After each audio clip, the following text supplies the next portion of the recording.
मी अजय गजबी आहे. केएफ बायोप्लांट म्हणून एक कंपनी आहे पुण्याला. यांचं इंडो डच जॉईंट व्हेंचर आहे. इंडिया आणि हॉलंड दोन देशांच्या कंपनीज मिळून ही कंपनी तयार केलेली आहे केएफ बायोप्लांट्स. आम्ही पुण्यामध्ये टिश्यू कल्चर पद्धतीने फ्लोरिकल्चरमध्ये जे वेगवेगळ्या प्रकारचे फुलांचं कल्टिवेशन केलं जाते त्यांचे प्लॅन्ट टिश्यू कल्चर पद्धतीने पुण्यामध्ये तयार करतो आणि शेतकऱ्यांना पॉलीहाऊस कल्टिवेशन म्हणजे ग्रीन हाऊस कल्टिवेशनसाठी शेतकऱ्यांना आम्ही ते रोपं विकतो. ह्या व्यतिरिक्त कंपनीकडून सर्व शेतकऱ्यांना जे पण शेतकरी ह्या कंपनीकडून रोपं विकत घेतात त्या सर्व शेतकऱ्यांना कंपनीकडून फ्री टेक्निकल सर्व्हिस प्रोव्हाइड करण्यात येते. म्हणजे प्रत्येक शेतकऱ्याच्या शेतावर आमच्या कंपनीचा टेक्निकल एक्झिक्युटिव्ह जाऊन त्याला खताचं व्यवस्थापन, पाण्याचं व्यवस्थापन, कीड आणि रोग नियंत्रण या सर्व विषयांवर एक शेड्यूल बनवून देतो. ते शेड्यूल शेतकऱ्यांना फॉलो करायचं आहे. अशा पद्धतीने शेतकऱ्यांना मॅक्सिमम त्या उपक्रमातून जास्तीत जास्त फायदा कसा मिळवता येईल आणि त्यांना जास्तीत जास्त प्रमाणात सक्सेस कसा अचीव करता येईल ह्याचं एक ॲश्युरन्स कंपनीकडून दिल्या गेलेलं आहे. आमच्याकडे बेसिकली जे फ्लावर्स ज्या फुलांची रोपं तयार केली जातात टिश्यू कल्चर पद्धतीने त्यामध्ये जर्बेरा आहे, कार्नेशन आहे, लिलियम आहे, जिप्सोफिला आहे. या व्यतिरिक्त लिमोनियम, फिलोनॉप्सिस म्हणजे ऑर्किड्स, त्यानंतर रॅनॅन्कुलस म्हणजे झॅन्टेदेसिया, कॅला लिली पण त्याला आपण म्हणतो, त्याच्यानंतर ॲल्स्ट्रोमेरिया आणि हॉर्टिकल्चर क्रॉपमध्ये स्ट्रॉबेरीची रोपंसुद्धा आम्ही टिश्यू कल्चर पद्धतीने तयार करतो. ह्या वेगवेगळ्या देशांच्या कंपन्यांसोबत टायअप आहे. ह्यांच्याशी हॉलंड आणि इस्रायल, इटली ह्या वेगवेगळ्या देशांच्या कंपन्यांसोबत टायअप करून ह्या कंपनीमध्ये आम्ही रोपं तयार करतो. ही टिश्यू कल्चर कशा पद्धतीने आम्ही रोपं तयार करतो त्याचं एक डेमॉन्स्ट्रेशन दिलेलं आहे. शेवटच्या ह्या स्टेजमध्ये आम्ही जर्बेराचं हार्डन प्लॅन्ट आम्ही शेतकऱ्यांना प्रोव्हाइड करतो. सगळ्यात पहिले आता ह्याचं कल्टिवेशन कसं करायचं आहे ह्या संदर्भामध्ये डिटेल एक्सप्लेन करायचा प्रयत्न करतो मी. सर्वप्रथम आपण घेऊ की ग्रीन हाऊस कन्सेप्ट काय आहे, ग्रीन हाऊस म्हणजे काय, ग्रीन हाऊसचा अर्थ काय आहे, त्याचं अप्लिकेशन काय आहे, त्याचे युजेस काय आहेत आणि त्याला ग्रीन हाऊस का म्हणतात.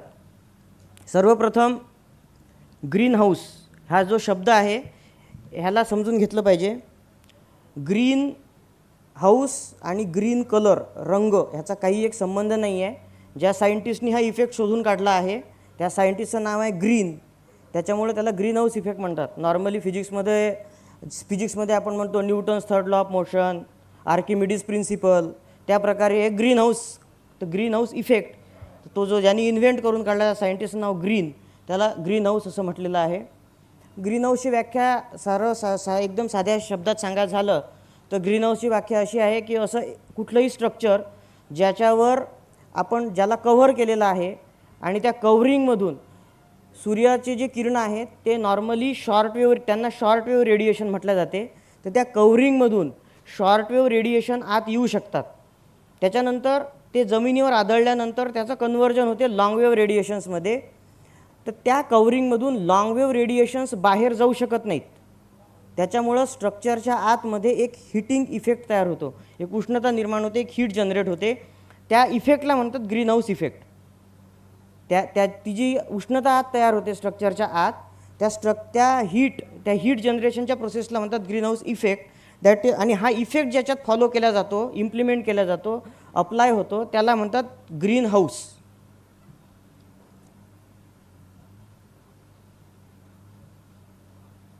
हा इथे इलॅबोरेट करून दाखवलेला आहे तुम्हाला ग्रीन हाऊस इफेक्ट. स्ट्रक्चर आहे त्याच्यावर कव्हरिंग केलेलं आहे, सूर्य आहे, सूर्यापासून जो प्रकाश येतो, सूर्यकिरणं येतात ते त्या कव्हरिंगमधून आत आले आणि जमिनीवर आदळल्यानंतर ते रिफ्लेक्ट झाल्यानंतर ते त्या कव्हरिंगमधून बाहेर जाऊ शकत नाहीत. त्याच्यामुळं ते परत तिथल्या त्या स्ट्रक्चरमध्ये ट्रॅप केल्या गेलेले आहेत, पकडल्या गेलेले आहेत. त्याच्यामुळं अल्टिमेटली ते स्ट्रक्चर हीट झालं, त्याच्यात हीटिंग इफेक्ट आला. हा झाला ग्रीन हाऊस इफेक्ट. आणि हा इफेक्ट ज्याच्यात फॉलो केला जातो त्याला म्हणतात ग्रीन हाऊस. आता ग्रीन हाऊस इफेक्ट जिथे अप्लिकेबल होतो त्याला ग्रीन हाऊस म्हणतात. आता ह्या कव्हरिंगसाठी जे कव्हरिंग त्यांनी वापरलं आहे, ह्या कव्हरिंगसाठी जर एखाद्यानी काच वापरली, ग्लास वापरली, तर it is called as glass house. जर का त्याला प्लास्टिक वापरलं, it is called as poly house. त्याच्यावर बरेच लोक युरोपियन कंट्रीजमध्ये ॲक्रेलिक शीट वापरतात, it is called as acrylic house. ठीक आहे. त्याच्यानंतर त्याची पुढची प्रोसिजर की ह्याच्यामुळं काय होते, ही इथे एक रिॲक्शन दिलेली आहे, फोटोसिंथेसिस. फोटोसिंथेसिस रिॲक्शन म्हणजे सर्वसाधारण भाषेमध्ये सांगायचं झाल्यास की झाडांची किंवा रोपांची अन्न तयार करण्याची प्रक्रिया, त्या रिॲक्शनला फोटोसिंथेसिस म्हणतात. ह्या फोटोसिंथेसिस रिॲक्शनचे बेसिकली 3 इंटिग्रल पार्ट आहेत. हे जर 3 इन्ग्रेडियंट्स असतील, हे जर 3 वस्तू असतील तर फोटोसिंथेसिस रिॲक्शन होते. सर्वप्रथम सूर्यप्रकाश, त्याच्यानंतर पाणी आणि तिसरा कंटेंट आहे कार्बन डायऑक्साईड. तर हे जर तीनही गोष्टी योग्य प्रमाणात असतील तर फोटोसिंथेसिस रिॲक्शन चांगल्या प्रकारे होते. कुठलीही एक वस्तू जर कमी असेल तर अल्टिमेटली त्याचा निगेटिव्ह इफेक्ट फोटोसिंथेसिस रिॲक्शनवर जातो. तर हाऊसमध्ये काय केलं जाते, ग्रीन हाऊसमध्ये काय केलं जाते की सूर्यप्रकाश तुम्हाला मिळालेला आहे, पाणी तुम्ही झाडांना दिलेलं आहे आणि रात्रीच्या वेळेस झाडांनी सोडलेला कार्बन डायऑक्साईड, त्याच्यामध्ये जे झाडं लावलेले आहेत आपण, त्यांनी सोडलेला कार्बन डायऑक्साईड हा त्या स्ट्रक्चरमध्ये जमा आहे, कारण स्ट्रक्चर तुमचं पूर्ण बंद ठेवलेलं आहे. तर अशा प्रकारे कार्बन डायऑक्साईडचं प्रमाण तुम्ही पॉलीहाऊसमध्ये वाढवलेलं आहे, प्रकाश सूर्यापासून मिळत आहे आणि पाणी तुम्ही झाडांना दिलेलं आहे. त्याच्यामुळं फोटोसिंथेसिस रिॲक्शनचा रेट, त्याची ती अन्न तयार करायची प्रक्रिया आहे अजून रॅपिडली होती, अजून फास्ट होते. त्याच्यामुळं तुम्हाला दोन ॲडव्हान्टेज तुम्हाला इथे मिळालेले आहेत. एक म्हणजे तुम्ही स्ट्रक्चर हीट केलेलं आहे आणि दुसरं कार्बन डायऑक्साईडचं मॅक्सिमम युटिलायझेशन तुम्ही करू शकता. त्याच्यामुळं झाडांची जी ग्रोथ आहे ती चांगली होते, झाडांची वाढ चांगली होते, ती फास्ट होते. हे पॉलीफिल्मचे वेगवेगळे टेक्निकल कन्सेप्ट दिलेले आहेत. टाईप्स ऑफ ग्रीन हाऊसेस, जसं मी तुम्हाला मगाशी सांगितलं की ज्याच्यावर आता बेस्ड ऑन क्लायमेट कंट्रोल वेगवेगळ्या प्रकारचे आहेत. Based on climate control, based on material use for covering, जे मी तुम्हाला सांगितलं glass house, acrylic house, poly house. त्याच्यानंतर दुसरा टाईप आहे, याचं क्लासिफिकेशन जे केलेलं आहे बेस्ड ऑन क्लायमेट कंट्रोल. तर नॉर्मली शेतकऱ्यांसाठी जे रिकमेंडेड आहे फुलं शेतीसाठी, that is naturally ventilated poly house. Naturally ventilated poly हाऊसमध्ये शेतकऱ्यांना फुलांची शेती करणं रिकमेंडेड आहे. हे ॲडव्हान्टेजेस दिलेले आहेत पॉली हाऊसेसचे. Protection from natural elements. Protection from natural elements म्हणजे पाऊस आहे, पावसाळ्यामध्ये झाडांचं जास्त पावसामुळे नुकसान होऊ शकते. ते नुकसान तुम्ही पॉली हाऊस केल्यानंतर अवॉइड करू शकता. Cultivation under controlled climate. Cultivation under controlled climate याचा अर्थ असा आहे की समजा उन्हाळ्यामध्ये प्रकाशाची तीव्रता खूप जास्त आहे, लाईट इंटेन्सिटी खूप जास्त आहे, ती जर तुम्हाला कमी करायची असेल तर त्या पॉली हाऊसमध्ये तुम्ही खाली शेडनेट देऊ शकता. त्या शेडनेट दिल्यामुळे शेडनेटनी कव्हर केल्यामुळे तुमची लाईट इंटेन्सिटी तुम्ही 50% 75% कमी करू शकता. म्हणजे झाडांचं किंवा रोपांचं तुम्ही जास्तीच्या प्रकाशाच्या तीव्रतेपासून प्रोटेक्शन करू शकता, संरक्षण करू शकता. Minimum paste and disease attack. त्याच्यामध्ये एक गोष्ट लक्षात घ्या, जर आपल्या डोक्यामध्ये अशी कन्सेप्ट असेल की पॉली हाऊसमध्ये किंवा ग्रीन हाऊसमध्ये शेती केली तर त्याच्यामध्ये कीड आणि रोग येत नाहीत, तर ही कन्सेप्ट चुकीची आहे. इथं वापरलेला शब्द क्लिअर कट आहे, minimum paste and disease attack. Or त्याला आपण कन्वर्ट करू शकतो, you can control the paste and diseases more effectively because it has boundaries. म्हणजे याचा अर्थ असा आहे की जर ओपन फील्डमध्ये तुमच्या शेतामध्ये एखादी कीड आली तर तुम्ही तुमच्या शेतामध्ये फवारणी घेऊन ती कंट्रोल करण्याचा प्रयत्न करू शकता, पण बाजूच्या शेतकऱ्याला तुम्ही हे म्हणू शकत नाही की बा तू पण फवारणी घे, तो त्याचा प्रश्न आहे.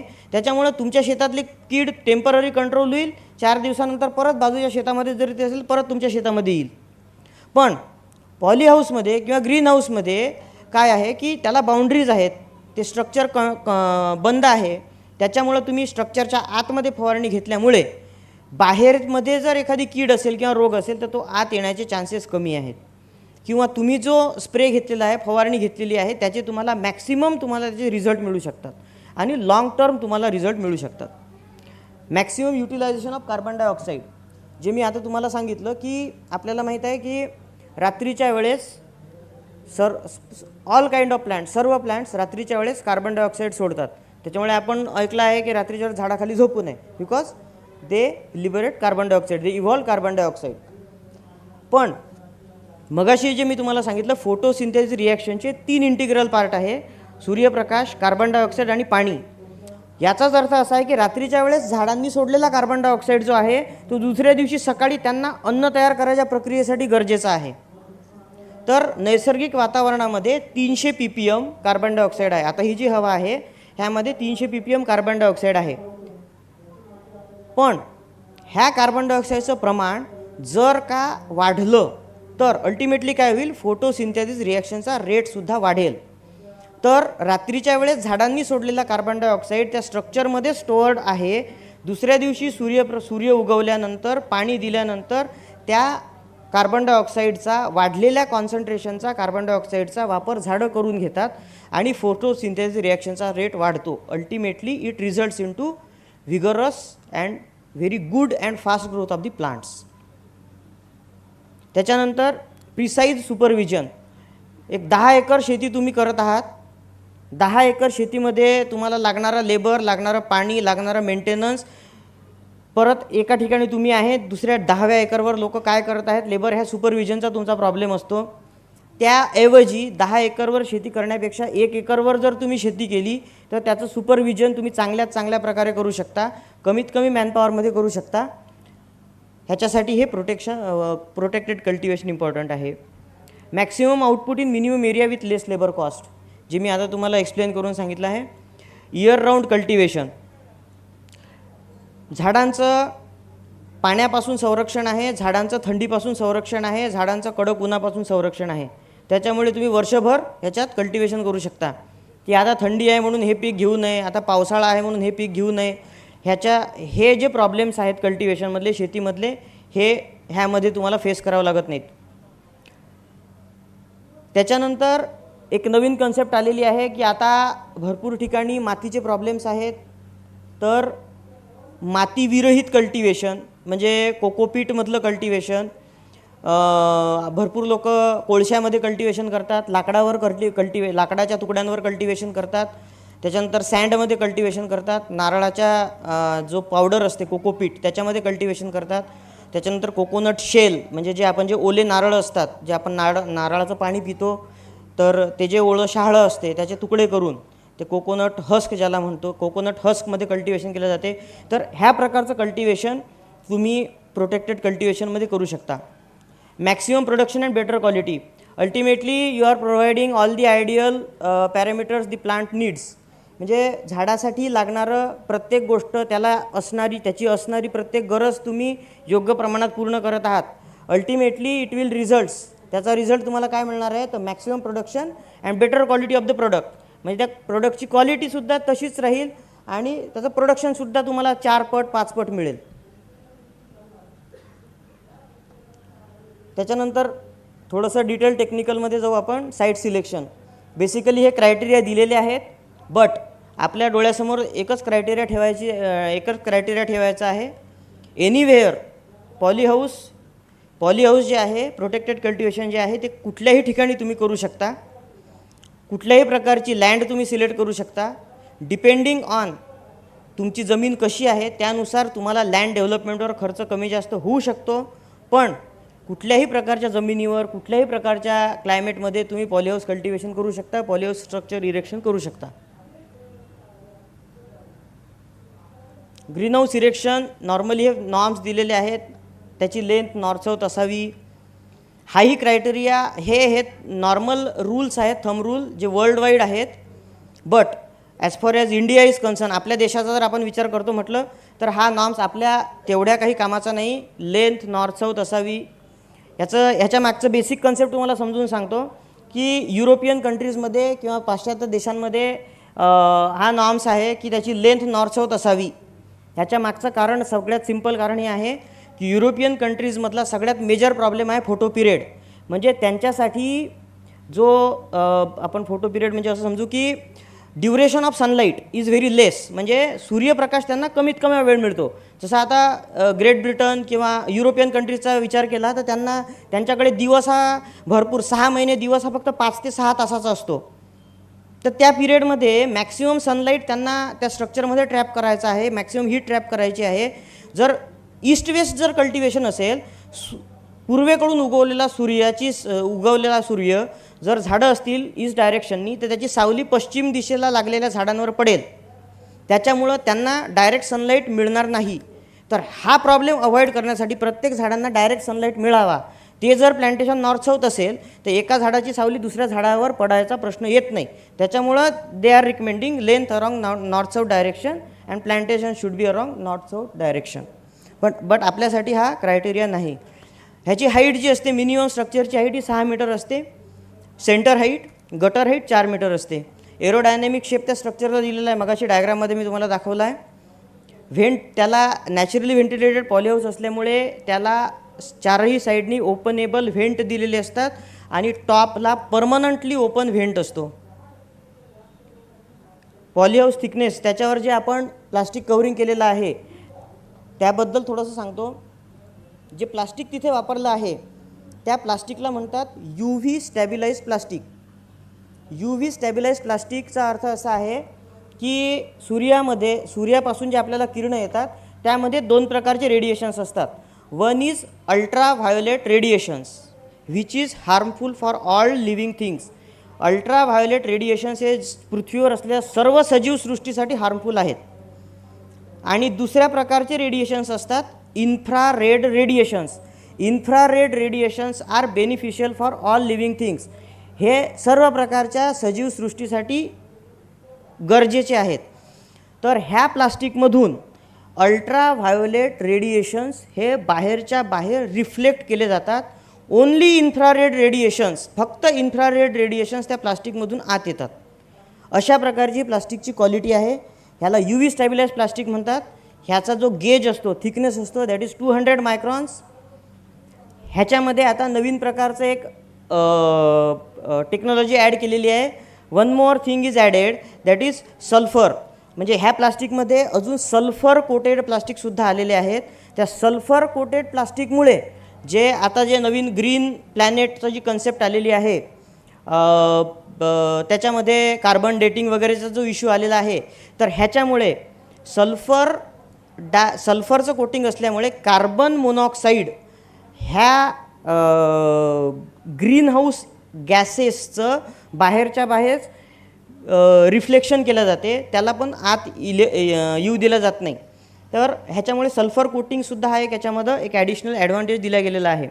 त्याच्यानंतर ह्याच्यामध्ये मी मगाशी सांगितलं की लाईट इंटेन्सिटी कमी करण्यासाठी शेडनेटचा वापर केला आहे. शेडनेट भरपूर रेंजेसमध्ये अवेलेबल आहे. 75%, 70%, 50%, 35% शेडनेट मिळते. आपण नॉर्मली टॉपला 50% शेडनेट वापरतो आणि साईडला 35% शेडनेट वापरतो.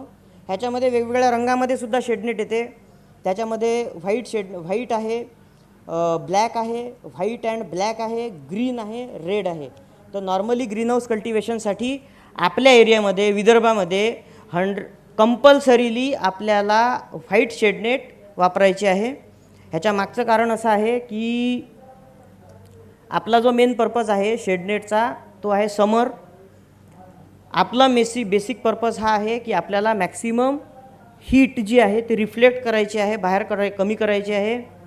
मॅक्सिमम लाईट इंटेन्सिटी आपल्याला कमी करायची आहे आणि हीट रिफ्लेक्ट करायची आहे. आपण नॉर्मली उन्हाळ्यामध्ये सांगतो की पांढरे कपडे वापरावे, पांढरा रुमाल कानाला बांधावा.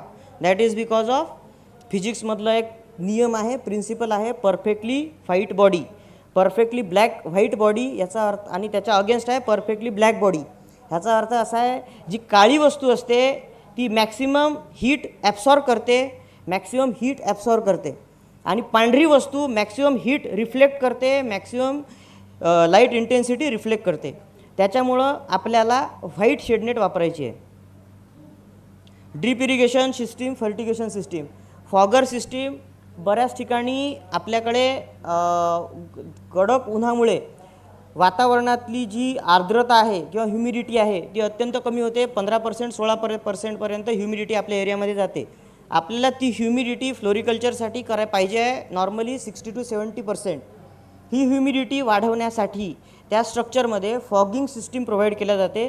फॉगिंग सिस्टीममुळे तुम्हाला ती ह्युमिडिटी जवळपास आपण आपल्या एरियामध्ये 50 ते 60% नेऊन आपल्या क्रॉपचं प्रोटेक्शन करू शकतो. कल्चरमधला इथं मी फ्लोरिकल्चर मेन्शन केलेला आहे, बट हा जो क्रायटेरिया आहे हा ॲग्रिकल्चरमध्ये कुठलंही पीक जर तुम्ही घेणार असाल त्याच्यासाठी अत्यंत महत्त्वाचा आहे. एक सर्वसाधारण भाषेत सांगायचं झाल्यास ज्वारीपासून ते जरबेरापर्यंत ही रिक्वायरमेंट आहे.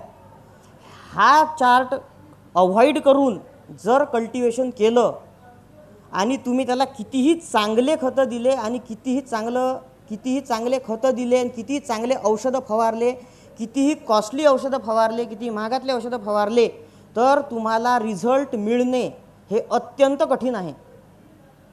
तर हा क्रायटेरिया काळजीपूर्वक लक्षात घ्या.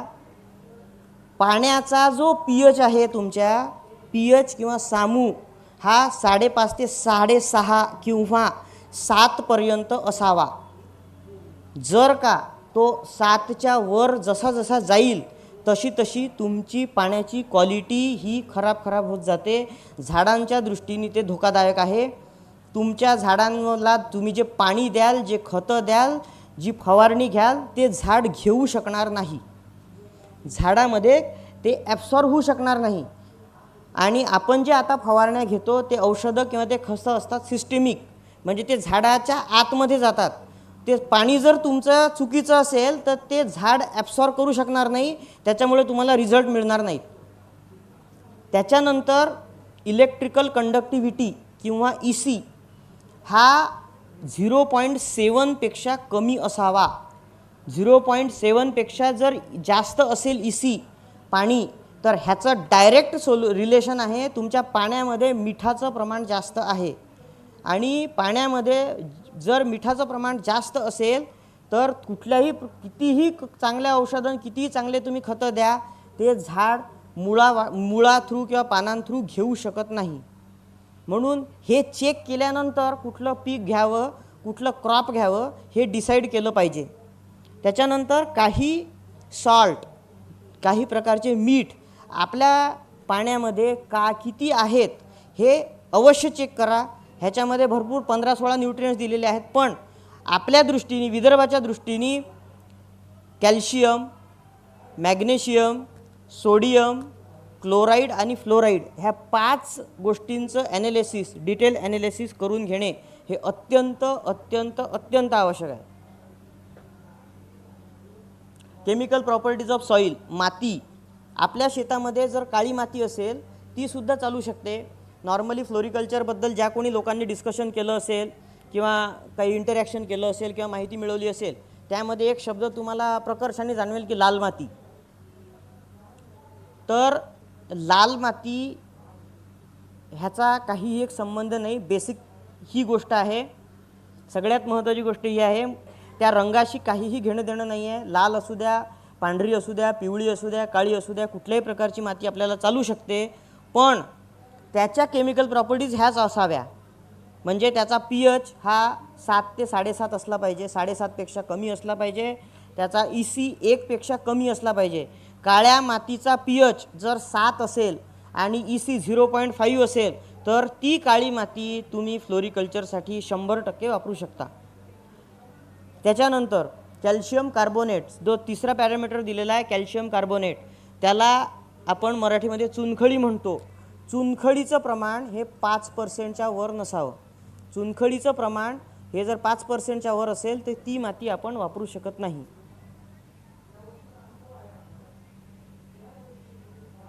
आता एक जस्ट लक्ष द्या ह्या चार्टकडे. ह्या चार्टमध्ये जर तुम्ही असं जे मी गोष्ट सांगितली तुम्हाला ते ह्या चार्टमधून लक्षात येईल. एक तुम्ही लक्ष द्या की वरच्या जे आडवी जी वरची आडवी रेष आहे त्याच्यावर लिहिलं आहे 4.5 5 5.6 6 7 7.5 बरोबर. आणि खाली वेगवेगळ्या रंगीत बेल्टमध्ये न्यूट्रिएंट दिले आहेत, नायट्रोजन, फॉस्फरस, पोटॅशियम. म्हणजे आपण NPK वापरतो, कॅल्शियम वापरतो, मॅग्नेशियम वापरतो, हे सगळं खतं आपण देतो झाडांना. तर जास्तीत जास्त खतांची उपलब्धता ही 6 ते 7.5 ह्या pH रेंजमध्ये आहे. जसा जसा pH कमी होत जातो तशी तशी उपलब्धता कमी होत जाते. जसा जसा pH वाढत जातो तशी तशी उपलब्धता कमी कमी होत जाते. त्याच्यामुळं तुमचा pH आणि EC हा कंट्रोलमध्ये असला पाहिजे. सॉईल रिक्लेमेशन, हे काही रिक्लेमेशनच्या मेथड दिलेल्या आहेत की जर का तुमचा pH जास्त आहे तर काय केलं पाहिजे, pH कमी आहे तर काय केलं पाहिजे. फिजिकल प्रॉपर्टीज ऑफ सॉईल, ह्या आपण केमिकल प्रॉपर्टीज बघितल्या. फिजिकल प्रॉपर्टीजमध्ये सगळ्यात महत्त्वाची गोष्ट आहे त्याची ड्रेनेज प्रॉपर्टी, म्हणजे पाण्याचा निचरा करण्याची त्याची पात्रता. जर काळी माती असेल किंवा कुठल्याही रंगाची माती असेल पण ती पाणी धरून ठेवणारी असेल तर ती माती आपल्या फ्लोरिकल्चरसाठी किंवा कुठल्याही हायटेक कल्टिवेशनसाठी रिकमेंडेड नाही. ती माती आपण वापरू शकत नाही. पाण्याचा निचरा चांगल्यात चांगला करणारी माती आपल्याला वापरायची आहे. ठीक आहे. त्या मातीमध्ये थोडंसं रेतीचं प्रमाण असावं किंवा जर ती थोड्याफार प्रमाणात निचरा करणारी असेल, एकदम चिकट नसेल, तर त्याच्यामध्ये तुम्ही धानाचं तूस किंवा राईस हस्क वगैरे ॲड करून त्याची पोरोसिटी किंवा त्याची ड्रेनेज प्रॉपर्टी इम्प्रूव्ह करू शकता. कल्टिवेशन ॲस्पेक्ट्स आहेत. क्लायमॅटिक रिक्वायरमेंट, ह्या विदर्भासाठी सगळ्यात प्रॉब्लेमॅटिक गोष्ट कन्सिडर केल्या जाते शेतकऱ्याच्या दृष्टीने. पण आमच्या दृष्टीने किंवा कंपनीच्या दृष्टीने किंवा आता जे एक्झिस्टिंग सध्या जे शेतकरी ह्या फील्डमध्ये काम करतात त्यांच्या दृष्टीने आता तो काही फार महत्त्वाचा आणि मोठा मुद्दा राहिलेला नाही. टेम्परेचर रेंज आहे 27 डिग्री ते 30 डिग्री सेल्सिअस. ही आयडियल टेम्परेचर रेंज आहे जरबेरा पिकासाठी, जरबेराच्या फुलांसाठी. पण जगामधला कुठलाच असा देश नाही की ज्या देशामध्ये वर्षभर तुम्हाला 27 ते 30 डिग्री सेल्सिअस टेम्परेचर मिळेल. किंवा आपल्या देशाचा जर आपण विचार केला तर आपण असं समजतो की हिमाचलमध्ये बर्फ पडतो तर मग तिथे 27पेक्षा कमी केलं टेम्परेचर. ही रेंज दिलेली आहे 27 ते 30. याचा अर्थ असा आहे की 27च्या जर टेम्परेचर कमी गेलं तरी प्रॉब्लेम आहे आणि 30च्या वर गेलं तरी प्रॉब्लेम आहे. तर जर हिमाचलमध्ये बर्फ पडला तर त्या फुलशेतीला प्रॉब्लेम आहे आणि आपल्याकडे 45 टेम्परेचर गेलं तरी प्रॉब्लेम आहे. So we have to find out the way out. आपल्याला त्याच्यातून मार्ग काढायचा आहे. ऑप्टिमम ह्युमिडिटी, मी तुम्हाला आता जे एक्सप्लेन केलं की 70% ह्युमिडिटी आपल्याला गरजेची आहे. लाईट इंटेन्सिटी 35,000 ते 40,000 लक्स.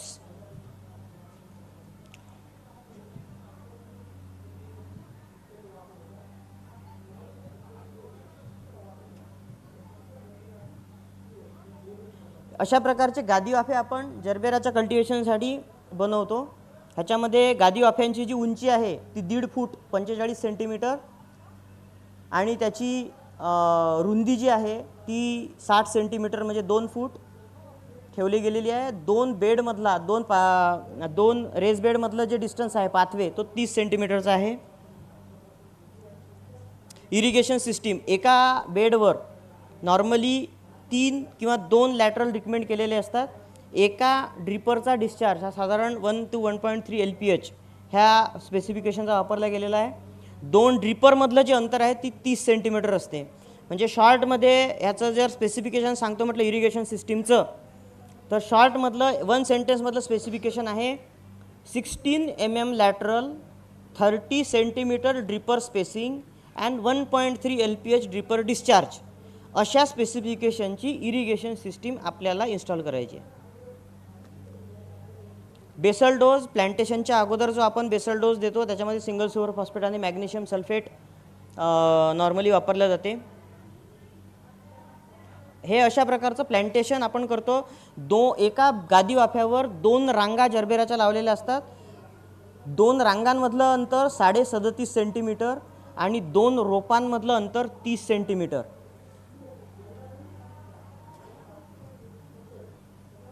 हे प्लांटेशन केल्यानंतर पहिले 21 दिवस तुम्ही याला ड्रीपनी पाणी देऊ शकत नाही कारण की ते झाड लावल्यानंतर त्या मुळांची वाढ त्या मातीमध्ये झालेली नाही. तुम्ही जर ड्रिपनी पाणी दिलं तर मुळं त्या ड्रिपरपर्यंत किंवा त्या पाण्यापर्यंत पोचू शकत नाही.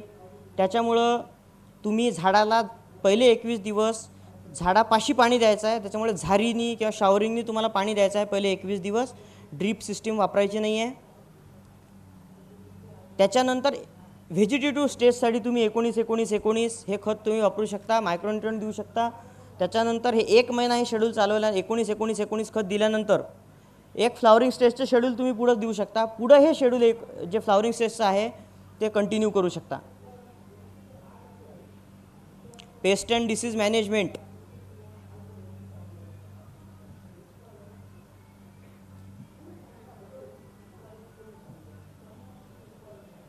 आताच्या स्टेजला पेस्ट अँड डिसीज मॅनेजमेंट एकदम डिटेलमध्ये घेण्यापेक्षा मी तुम्हाला फक्त एक शॉर्टमध्ये सांगतो. पेस्ट अँड डिसीज मॅनेजमेंटसाठी सगळ्यात महत्त्वाची गोष्ट आहे की आपण त्या पॉलीहाऊसमध्ये कशा प्रकारे किंवा त्या पॉलीहाऊस आपण जे तयार केलेलं आहे त्याकडे कुठल्या उद्देशाने ते पॉलीहाऊस केलेलं आहे आणि कुठल्या डायरेक्शनने त्याच्याकडे बघतो. एखाद्या माणसानी एखादा बिझनेस सुरू केला, एखादं शॉप ओपन केलं, रोज सकाळी तो 9 वाजता ते दुकान उघडणार आणि काउंटरवर बसणार. तिथे काय होते आहे त्या ॲक्टिव्हिटीकडे लक्ष देणार. दुपारचं जेवण तो तिथंच घेणार. संध्याकाळपर्यंत दुकान बंद करेपर्यंत तिथेच राहील. प्रत्येक गोष्टीकडे बारकाईने लक्ष देईल. पॉलीहाऊस ज्यावेळेस तुम्ही करत आहात तर तुम्ही शेती करत नाही आहे, तुम्ही एक नवीन बिझनेस स्टार्ट केलेला आहे, एक उद्योग सुरू करत आहात. ह्या उद्देशाने त्याच्याकडे बघितलं तर ही टेक्नॉलॉजी तुम्हाला भरपूर काही देईल.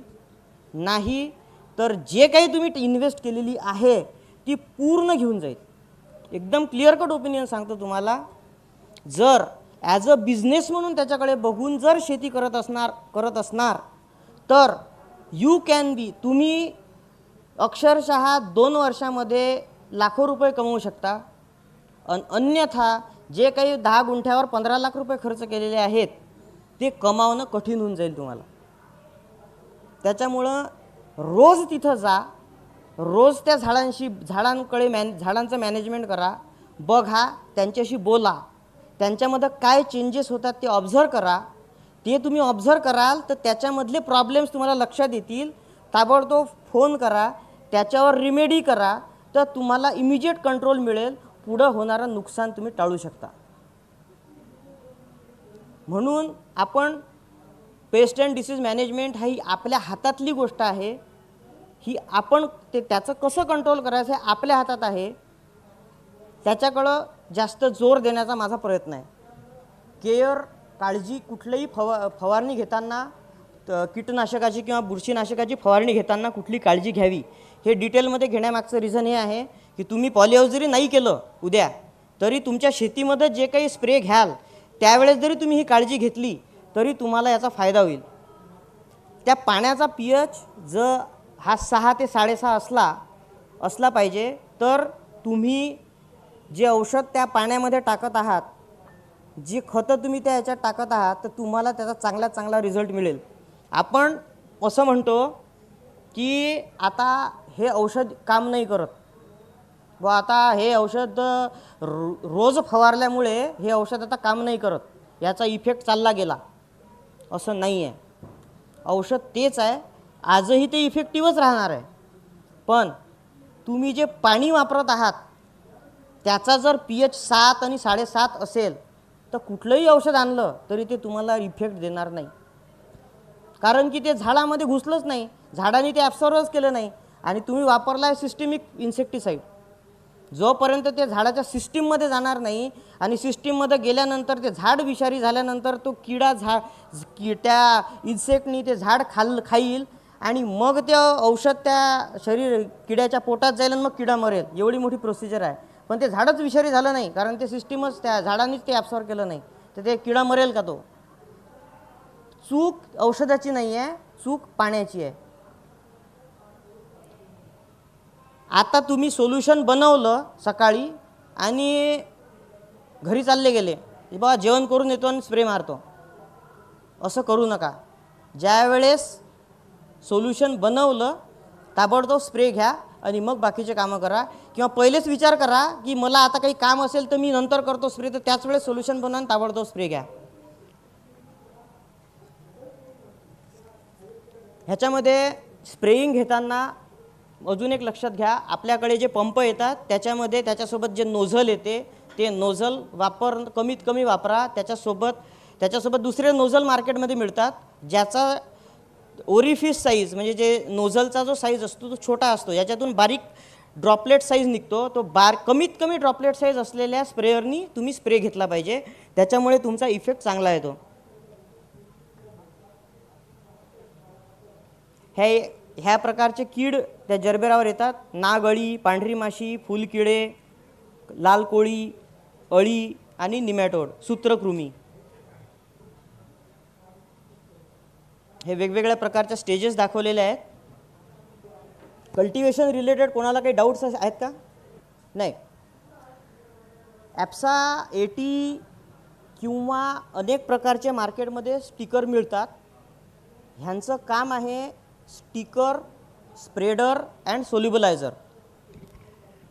ह्याचा अर्थ असा आहे की एखादं औषध किंवा बुरशीनाशक किंवा कीटनाशक जर पावडर फॉर्म्युलेशनमध्ये असेल, फॉर एक्झाम्पल सल्फर हे फंजीसाईड बुरशीनाशकही आहे आणि कीटनाशकही आहे. तर सल्फर पाण्यामध्ये जर लवकर विरघळत नसेल त्या केसमध्ये जर तुम्ही हे ॲप्सा 80 जर टाकलं तर त्याच्यामुळे पाण्याचं सरफेस टेन्शन कमी होते. सरफेस टेन्शन कमी झाल्यामुळे ते जे पावडर आहे जे लवकर विरघळत नाही आहे ते ताबडतोब विरघळेल, म्हणजे सोल्युबलायझर. त्याच्यानंतर तुम्ही ज्यावेळेस स्प्रे घेता तर त्या सरफेस टेन्शन कमी झालेल्या पाण्याचाच तुम्ही स्प्रे घेतल्यामुळे ते त्या झाडाच्या पानावर पडल्या त्या सरफेसवर पसरेल, म्हणजे स्प्रेडर. आणि ते त्याच्यामध्ये एक स्टिकीनेस असतो, चिकटपणा असतो, तर त्याच्यामुळे ते पसरलेलं त्या पानांवर जास्तीत जास्त वेळ चिपकून राहील, मीन्स स्टिकर. तर सोल्युबलायझर, स्प्रेडर अँड स्टिकर अशा 3 प्रकारचा पर्पज त्या ॲप्सा 80ने सॉल्व्ह होतो. मार्केटमध्ये ॲप्सा 80च नाही, अनेक प्रकारचे प्रोडक्ट आहेत. आणि ते नसेलही तरी त्याच्यामध्ये समजा तुम्ही डिटर्जंट पावडर जर टाकलं थोडंसं तर ते पण तेच काम करेल जे ॲप्सा 80 करते. म्हणजे समजा 15 लिटरच्या पंपामध्ये समजा तुम्ही 2 ग्रॅम निरमा टाकला तर ते सुद्धा तेच काम करेल जे ॲप्सा 80 करते. पाणी ॲसिडिक असलं, हां, पाणी जर ॲसिडिक असलं तर फवारणी यंत्रात काय टाकायला पाहिजे? फवारणी अल्कलाईन असलं, ॲसिडिक पाहिजे म्हणतात. हां, अल्कलाईन जर असेल पाणी तर तुम्ही त्याला ॲसिड ट्रीटमेंट करू शकता. बघा, ॲसिड ट्रीटमेंट 2 प्रकारचे ॲसिड नॉर्मली फ्लोरिकल्चरमध्ये वापरले जातात आणि इतर ॲग्रिकल्चरमध्ये सुद्धा तेच ॲसिड शक्यतो वापरावे असं माझं पर्सनल ओपिनियन आहे. सल्फ्युरिक ॲसिड H2SO4 किंवा नायट्रिक ॲसिड HNO3 ह्या 2 पैकी कुठलं तरी एक ॲसिड तुम्ही झाडाचा pH कमी करण्यासाठी वापरायला पाहिजे. फवारणी यंत्रामध्ये डायरेक्ट ॲसिड टाकायचं नाही, त्याची प्रोसिजर आहे, लक्षात घ्या. आपल्याला समजा 1 एकर शेतामध्ये फवारणी करायची आहे. 1 एकर फवारणीसाठी तुम्हाला 300 लिटर पाणी लागायला पाहिजे इन जनरल. ह्या 300 लिटर पाण्यामध्ये तुम्ही 10 ml सल्फ्युरिक ॲसिड टाकायचं. 98% concentrated sulphuric acid 10 ml 300 litre पाण्यामध्ये टाकायचं. ते प्लास्टिक कंटेनरमध्ये पाणी घ्यायचं, स्टील कंटेनरमध्ये घ्यायचं नाही. प्लास्टिक कंटेनरमध्ये 300 लिटर पाणी घेऊन त्याच्यात 10 ml सल्फ्युरिक ॲसिड किंवा नायट्रिक ॲसिड टाकायचं. बांबूनी किंवा प्लास्टिकच्या पाईपनी ते मिक्स करून घ्यायचं, हात टाकायचा नाही. ठीक आहे. हे ॲसिड टाकलेलं पाणी कमीत कमी 6 ते 7 तास तसंच राहू द्यायचं. 6 ते 7 तासानंतर त्या पाण्यामध्ये औषध टाकायचं आणि मग ते पाणी पंपात घेऊन फवारायचं. एक गोष्ट लक्षात घ्या, कुठल्याही औषधाची फवारणी घेताना प्रत्येक पंपामध्ये औषध टाकू नये. आपल्याला किती पाणी लागणार आहे तेवढं पाणी एकाच वेळेस ड्रममध्ये घेऊन त्याच्यात लागणारं औषध एकाच वेळेस पूर्ण पाण्यामध्ये टाकून चांगल्या प्रकारे एकत्र करून मिक्स करून मग ते मिक्सचर पंपामध्ये भरून फवारणी घ्यावी. याचं कारण असं आहे की जर का तुम्ही त्या पंपामध्ये औषध टाकलं, त्याच्यात ॲजिटेटर दिलेला असतो, काय रॉड दिलेला असतो मिक्स करायसाठी, तुम्ही आतमध्ये बघू शकता का ते औषध मिक्स झालं नाही झालं? नाही बघू शकत. मग अशा प्रकारे जर तुम्ही ते मिक्स जर नाही झालं आणि जर ते फवारणी घेतली, जर पावडर जर फॉर्म असेल तर, आणि ते मिक्स झालेलं नसेल आणि औषध जर पावडर फॉर्ममधलं असेल तर जिथून पंप सुरुवात केलेला आहे तिथे झाडांवर स्कॉर्चिंग येऊ शकते, झाडं जळू शकतात, झाडाचे पानं जळू शकतात. आणि जर सस्पेन्शन असेल, सस्पेन्शन म्हणजे काही औषधं आजकाल लिक्विड फॉर्ममध्ये येतात पण ते अत्यंत घट्ट असतात. रिजेंट नावाचं औषध ऐकलं का तुम्ही? Regent is a suspension. तर हे औषधं पाण्यात टाकल्याबरोबर पहिले पाण्याच्या बुळाशी जातात. तर ते औषध जर मिक्स झालं नाही बरोबर, तर ज्या वेळेस पंप तुमचा संपेल, जिथं पंप संपतो तिथं पानं स्कॉर्च करू शकते किंवा पानांवर स्कॉर्चिंग येऊ शकते. म्हणून सर्व पूर्ण पाण्यामध्ये एकत्र औषध टाकून ते सोल्युशन तिथं बाहेर बनवायचं आणि बनलेलं सोल्युशन पंपात टाकायचं. जर्बेराची एकदा तुम्ही लागवड केल्यानंतर प्लॅन्टेशन नंतर साधारण 75 ते 80 दिवसापासून फुलं सुरू होतात आणि एकदा फुलं सुरू झाले तर पुढे ते 3 वर्षापर्यंत कंटिन्यू फुलं सुरू असतात. पर डे ते तोडणी पर डे असते की कशी असते जर्बेरा? प्रोडक्शन पर डे मिळेल तुम्हाला. साधारण 10 आरमध्ये किती मिळतात फुलं? 10 आरमध्ये फुलं किती मिळतात? तुम्हाला दिवसाला 700 फुलं. 700 फुलं. त्याचं मार्केट व्हॅल्यू काय असतं? मार्केट व्हॅल्यू आताच्या प्रेझेंट कंडिशनचा विचार जर आपण करतो म्हटलं तर इकॉनॉमिकल कॅल्क्युलेशनसाठी टू बी सेफर साईड 2.5 ते 3 रुपये रेट धरायचा. हॅलो सर, जवळपास एका एकरला पॉली हाऊसचा खर्च किती येतो अंदाजे? एका एकरच्या पॉली हाऊसची जी टोटल प्रोजेक्ट कॉस्ट आहे ती आजच्या कंडिशनमध्ये 48 लाख ते 50 लाख रुपये आहे एका एकरची. ह्यामध्ये structure, irrigation system, bed preparation म्हणजे माती शेणखत जे काही तुम्ही करणार ते, त्याच्यानंतर प्लॅन्टचं कॉस्टिंग, स्टरलायझेशन, ह्या सगळ्या गोष्टी आल्या. टोटल प्रोजेक्ट कॉस्ट 48 लाख पर एकर. आणि त्याला सबसिडी? सबसिडी NHM मधून 50% सबसिडी आहे. 18,70,000 सबसिडी आहे त्याच्यावर. त्याचं स्टार्टिंगला म्हणजे प्रोजेक्ट सुरू असताना मिळेल की तुमचा प्रोजेक्ट प्लॅन झाल्यानंतर मिळेल? प्लॅन्टेशन झाल्यानंतर. म्हणजे जी इन्व्हेस्टमेंट कॉस्ट आहे ते तुम्हाला आधी द्यावं लागेल? हां, तुम्हाला याच्यासाठी बँक लोन घ्यावे लागेल. बँक लोन घेऊन तुम्हाला 80% बँक लोन मिळेल, 20% तुम्हाला इन्व्हेस्ट करावं लागेल. 48 लॅक्सपैकी आपल्याला 80% बँक हे करेल आणि मग 20% स्वतःचं जे स्वतःचं कॉन्ट्रीब्युशन, त्याच्यामध्ये नंतर मग 50% गव्हर्नमेंटची सबसिडी येईल. हां, ते सबसिडी ही टोटल प्रोजेक्ट कॉस्टची आहे. अच्छा. हां, त्याचा लोन अमाऊंटचा, ओन कॉन्ट्रीब्युशनचा काही संबंध नाही आहे. पण ती जी सबसिडी आहे ती बँकेला डायरेक्ट मिळेल की काय, म्हणजे कसं प्रोसेस राहील? डायरेक्ट बँकेला. Hello sir, excuse me. हां सर, हे काय KF बायोप्लांट्समधनं जे टेक्निकल सपोर्ट तुम्ही प्रोव्हाइड करताय तर तो ऑल ओव्हर महाराष्ट्र आहे का आणि त्याचे काही वेगळे चार्जेस आहेत का असं मला विचारलं. ऑल ओव्हर इंडिया आहे. ऑल ओव्हर इंडिया आहे आणि त्याचे काही ॲडिशनल चार्जेस नाही आहे. फ्री टेक्निकल व्हिजिट आहे ते. Once in a month free technical visit आहे. Okay okay.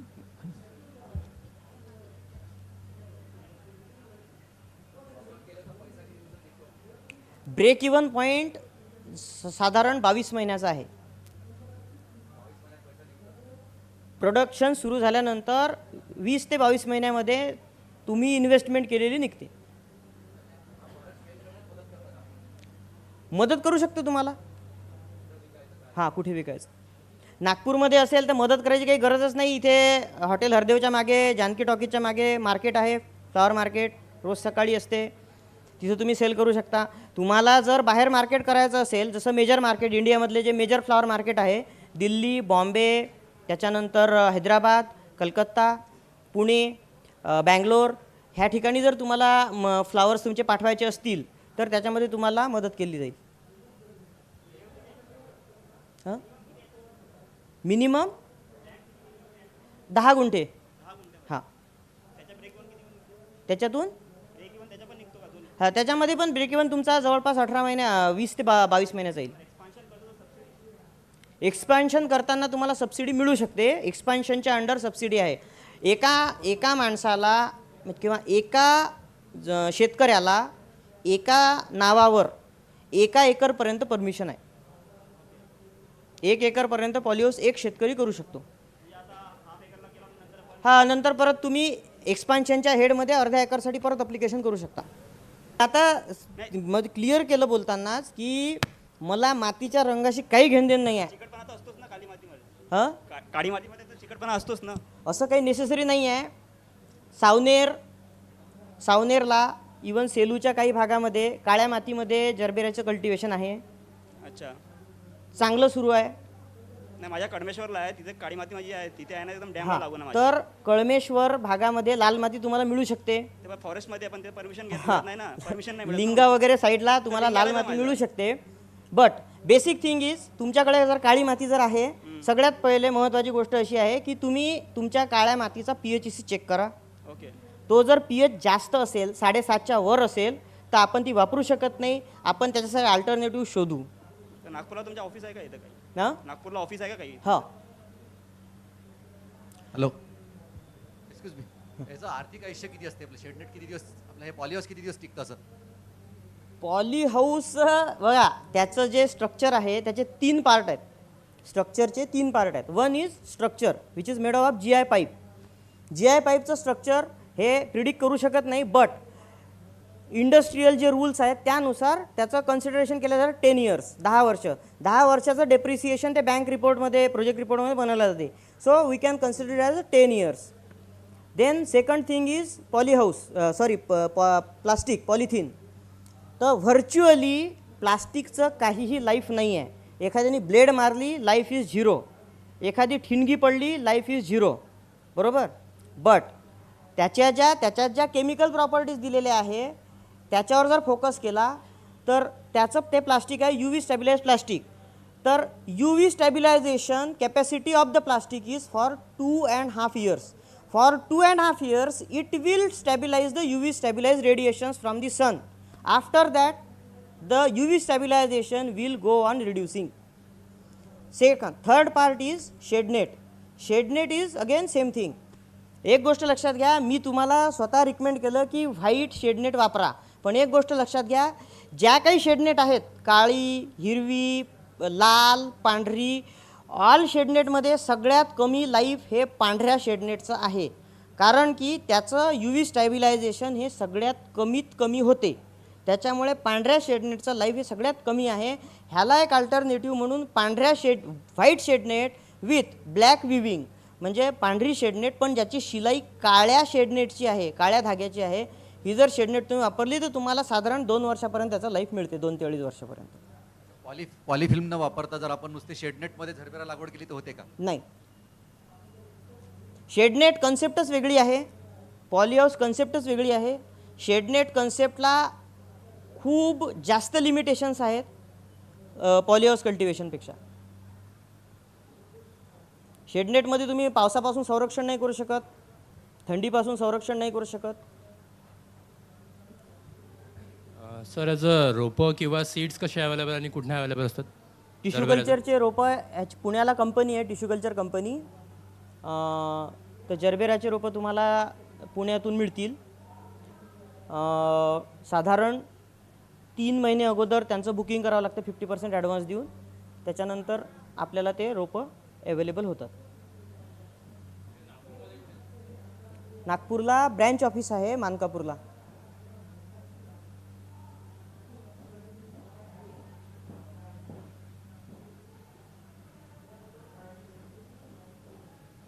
सर, हे पॉलीहाऊस करिता काही ट्रेनिंग वगैरे आहे का? ट्रेनिंग आहे, horticulture training centre, agriculture department, त्याच्यानंतर आपलं marketing board, agriculture produce marketing board APMC, आणि नेदरलँड्स गव्हर्मेंट, हॉलंड गव्हर्मेंट, ह्या तिघांनी मिळून एक हॉर्टिकल्चर ट्रेनिंग सेंटर तळेगावला सुरू केलेलं आहे गेल्या 5-6 वर्षापासून. तिथं जाऊन तुम्ही ह्याचं ट्रेनिंग घेऊ शकता. साधारण आठवड्याभराचं एक त्यांचं शेड्यूल असते, त्या शेड्यूलमध्ये तुम्ही जाऊ शकता. तळेगावला तळेगावला, पुण्याजवळ. सर, आपल्याला स्वतःचे भांडवल किती लागेल कमीत कमी सुरुवात, कारण की बँक काही लोन देणार, सबसिडी पण मिळणार, तर स्वतःचे भांडवल किती हवी आहे सुरुवातला? पर्सनल ओपिनियन असं आहे, कमीत कमी लोन घेऊन जर तुम्ही प्रोजेक्ट केला तर तो प्रोजेक्ट इकॉनॉमिकली जास्त व्हायबल आहे. 13.5% बँक इंटरेस्ट चार्ज करते त्याच्यावर. ठीक आहे, 5 वर्षासाठी ते लोन आहे. दर महिन्याला तुमचा हप्ता जो आहे तो जर त्या प्रपोर्शनेट जर तुम्ही गेला तर अल्टिमेटली तुमचा जो नेट प्रॉफिट जो आहे पर मंथ तो कमी होतो. ॲज ऑन टुडे तुमच्याकडे जर भांडवल असेल तर तुम्ही असं समजा की 50% जर तुम्ही ओन कॅपिटल लावलं आणि 50% लोन घेतलं आणि मिळालेली सबसिडी डायरेक्ट लोन अकाउंटमध्ये टाकली तर तुमचं लोन पहिल्याच वर्षी 20%वर येते. मला 5 वर्षापर्यंत ते लोन रिपेमेंट करायची गरज नाही. आणि अल्टिमेटली तुम्ही इंटरेस्ट जर तुमचा कमी झाला तर it is added in to your net profit. तुमच्या शुद्ध नफ्यामध्ये तो ॲड होतो आहे. तुम्ही जर बँकेचा लोन इंटरेस्ट जर वाचवला तो अल्टिमेटली ॲड होतो आहे तुमच्या शुद्ध नफ्यामध्ये. त्याच्यामुळे शक्यतो 50-60% लोन घ्यावं, 30 ते 40% ओन कॅपिटल जर केलं तर मोर इकॉनॉमिकल कॉम्बिनेशन आहे ते. सर, जे 60% लोन घ्यायचे आहे त्यासाठी डॉक्युमेंट्स कोणते हवे आपल्याला? बेसिकली 7/12/8 नकाशा, तुमच्या जमिनीचं व्हॅल्युएशन, प्रोजेक्ट रिपोर्ट, हेच डॉक्युमेंट्स आहेत. ते CA कडून सर्टिफाईड करायचे का? CA सर्टिफिकेट लागते त्याला. अच्छा. व्हॅल्युएशन, लँड व्हॅल्युएशन जे आहे त्याच्यासाठी CA सर्टिफिकेट तुम्हाला लागेल. लँड व्हॅल्युएशन किती हवी? नॉर्मली बँकेचा जो रूल आहे तो समजा तुम्ही 1 लाख रुपये लोन घेत आहात तर तुमच्या लँडची व्हॅल्यू 1.5 लाख असायला पाहिजे. डबल, 1.5 पट, 1.5 पट. 1.5 टाइम्स असायला पाहिजे. मैं वर्कशॉप 2 में हूँ यहाँ पे जो. सर, या व्यतिरिक्त अजून कोणते क्रॉप घेऊ शकतो आपण? हां, या व्यतिरिक्त कोणते क्रॉप घेऊ शकतो म्हटलं पुन्हा आपण? जरबेरा ह्या व्यतिरिक्त जरबेरा व्यतिरिक्त आपल्या एरियामध्ये विदर्भामध्ये फ्लोरिकल्चरमध्ये जरबेरा आहे. दुसरं एक alternative crop but Gondia, Bhandara, Gadchiroli ह्या पार्टमध्ये जर होणार असेल तर तुम्ही कार्नेशन घेऊ शकता. Otherwise gerbera is the only crop in floriculture. त्याच्यानंतर तुम्ही त्याच्यामध्ये व्हेजिटेबल कल्टिवेशन करू शकता. त्याच्यामध्ये सगळ्यात म्हणजे ग्रेड वाईज जर आपण विचार करतो म्हटलं तर कलर कॅप्सिकम किंवा ग्रीन कॅप्सिकम, एकदा लावल्यानंतर काकडी, कुकुंबर आणि टोमॅटो हे 3 बेसिक क्रॉप आहेत. ह्याचं कल्टिवेशन तुम्ही त्याच्यात करायला पाहिजे. म्हणजे किडीचा प्रादुर्भाव येतो का? कीड म्हटलं येते का याच्यावर? पॉलिहाऊसमध्ये कीड येते का? पॉलिहाऊसमध्ये कीड येते का म्हटलं पॉलिहाऊसमध्ये? कीड येते ना, कीड येणार. आपण ती इफेक्टिव्हली कंट्रोल करू शकतो, हा त्याचा बेनिफिट असं आहे. Good afternoon sir. सर, तुमच्या पद्धतीने शेती केल्यानंतर म्हणजे एका झाडाला कमीत कमी किती आपण म्हणजे एका झाडापासून आम्ही किती फुलं मिळवू शकतो याचा काही अंदाज आहे? 50 फ्लावर्स पर प्लांट पर इयर. आणि किती वर्ष याचा म्हणजे आपण फायदा घेऊ शकतो त्या प्लांटचा?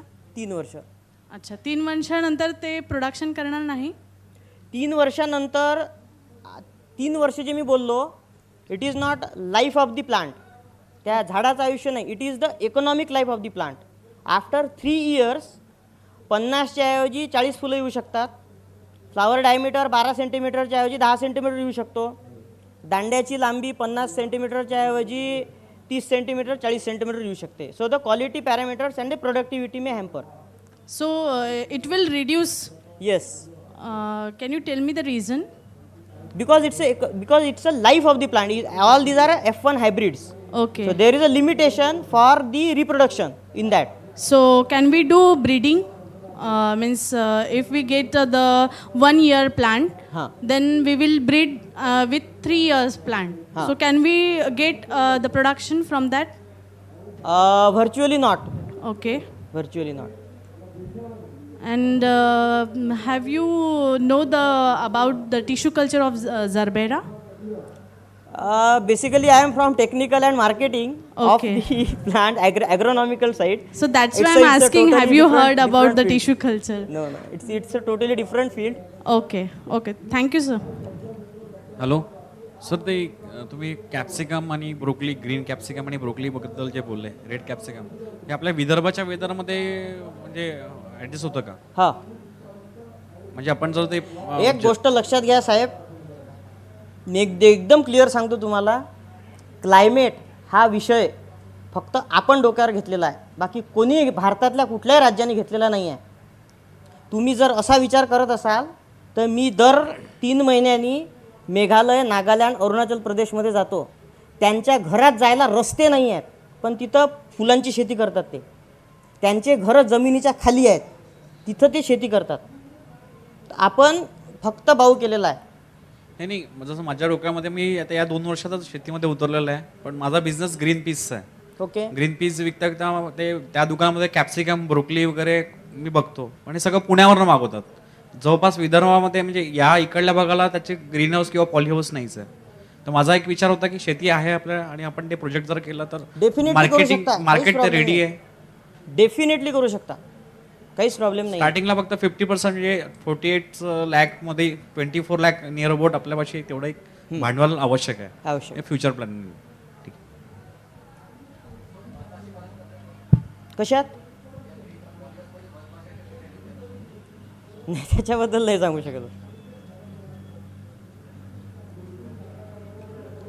सर याच्यामधली जर डिटेल माहिती मला अजून पाहिजे असेल तर इथे ऑफिस वगैरे आहे, त्याचा पत्ता मिळेल का मला? हा, ऑफिस आहे, मी नंबर देतो, लिहून घ्याल तुम्ही. अच्छा चालेल सर. नंबर सांगाल का जरा? नंबर सांगू? 9822 655 674. Thank you sir. 9822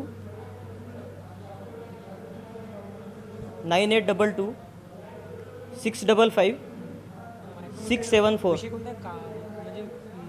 4 डाऊट्स, इकॉनॉमिक्स वगैरे बद्दल काही डाऊट्स असतील विचारून घ्या. Hello. Sir, my questions about marigold, and I want to know about what is the nutrient management about marigold crop. मेरीगोल्डचं न्यूट्रिएंट मॅनेजमेंट जो इश्यू आहे, हा issue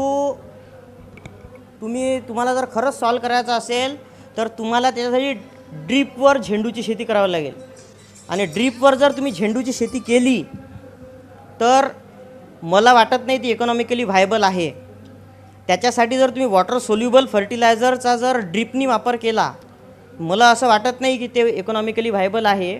but still in some stages जर तुम्ही वॉटर सोल्युबल फर्टिलायझरचा वापर केला in the form of spray, फवारणीच्या रूपाने जर वॉटर सोल्युबल फर्टिलायझर वापरले तर तुम्हाला त्याचा फायदा होऊ शकतो. फर्स्ट काय करायचं, ज्यावेळेस तुम्ही ट्रान्सप्लांटिंग करता त्या पिरियडला 1261-0 आणि बायोझाईम किंवा ॲमिप्रो ह्या टाईपचे जे ग्रोथ प्रमोटर्स आहे त्याचा स्प्रे तुम्ही घेऊ शकता. त्याच्यानंतर ज्यावेळेस झाड तुम्ही खुडाल, म्हणजे त्याचा आपण शेंडा खुडतो, त्यांचा शेंडा खुडल्यानंतर 13-0-45 ह्या खताची फवारणी तुम्ही घेऊ शकता. त्याच्यामुळे त्या झाडाला फुटवे जास्त येतील, त्या झाडाची कॅनोपी चांगली बनेल. त्याच्यानंतर ज्यावेळेस बड फॉर्मेशन म्हणजे कळ्या यायला ज्यावेळेस सुरुवात होते त्यावेळेसपासून पुढे 0-52-34 ह्या खताची फवारणी जर तुम्ही करत राहिले आठवड्यातून एकदा, तर तुम्हाला चांगल्या क्वालिटीचे फुलं आणि चांगल्या क्वांटिटीचे फुलं तुम्हाला मिळू शकतात. मी चंद्रकांत अलोने सरांना विनंती करते की त्यांनी श्री अजय कजबिये यांना स्मृतिचिन्ह द्यावे व ॲग्रोव्हिजनतर्फे त्यांचे आभार मानावे.